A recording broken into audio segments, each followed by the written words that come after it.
right now. It's a force. You're listening to Allman in the Morning, Common Sense Radio. I wear my heart up on my sleeve like a big deal.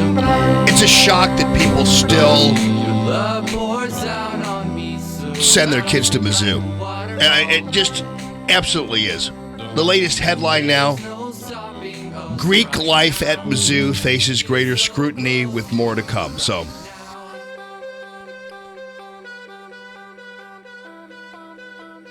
they're gonna go after these fraternities and sororities and call them all a bunch of racists. It's under the guise of alcohol abuse or whatever, but I can't imagine anybody sending their kids to Mizzou now. They're losing a lot of money. Oh, and Yeah, rightly so. Rightly so. Their enrollment's down, and they're just going to become another cesspool of snowflakes and let it die. Seriously.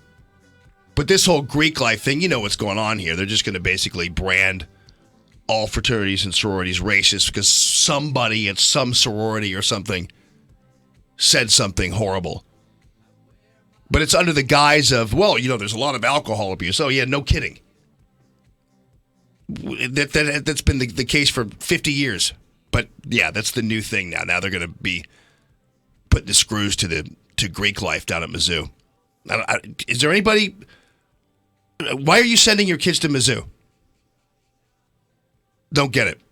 Gateway Pundit.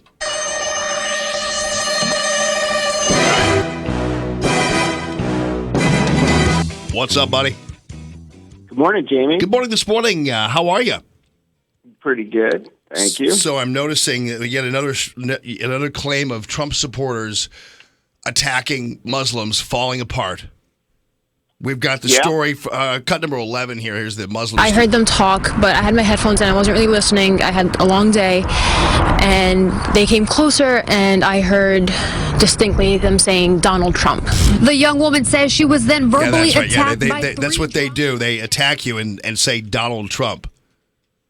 On the subway in New York City. Yeah. That's going to happen. Uh-huh. Yeah, we don't do that. So. I mean, it's weird how they think that, like, Americans, and I realize she's American, but she's apparently her family came over here or whatever, but like, I know that, like, people, when they do things, at least the jihadists, all go, Allahu Akbar, Allahu Akbar, but when we attack people, we don't go, Donald Trump, Donald Trump. It doesn't work that way. Right. Well, they arrested her, by the way. Yeah, so, good. That's good. I hope they put her in jail. Seriously. Yeah, it wouldn't hurt my feelings, for sure. Well, I mean, we keep seeing these stories just falling apart, and these you talk about fake news, and these stories of people being abused because by Donald Trump supporters. I mean, has there actually been a story that's actually ever been proven true? I don't know. There were claims that there were several of these sort of attacks after the election. But I haven't seen one yet that showed any proof of anything, and I've seen several that have fallen apart. I put those up at the Gateway Pundit.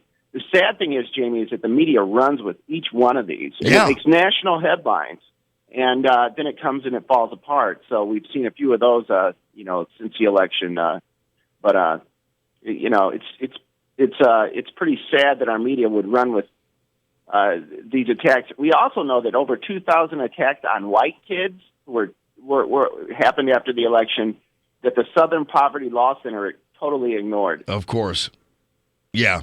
I know locally the Post-Dispatch, they did a story about these kids at MICDS, and I talked about that earlier in the week. And then now the last few days have been them basically trying to portray these students who complained about being mistreated because they support Trump as privileged. Figures. Yeah, they've gone back on that. Unbelievable. Meanwhile, the violence we see, though, it seems, is like with this GOP electoral college guy in Michigan, cut number 12 here. His name is Mike Benarian. Here I've been inundated with hundreds and hundreds of letters to my house, Facebook messages, and some of those messages were death threats. I've had people threatening to put a bullet in the back of my mouth, people saying to throw myself in front of a bus. All that stuff. Wow. Yeah. it's going to come to a peak this weekend, Jamie. The electors are voting on Monday, and Hollywood released another video. I just put it up. These Hollywood elites calling on these Trump electors to dump him, and they'll cover the attorney's fees if they do it. Unbelievable. So it's the same electors, the same Hollywood elites, by the way, who cut a video in support of Hillary before the election. Right. Wow. All right, buddy. Well, as always, great stuff. TheGatewayPundit.com. You can follow Jim on Twitter as well, at Gateway Pundit. Appreciate you, as always, bro. Thanks, Jamie. All right, coming up, we got Chris Wallace joining us, 969-9797.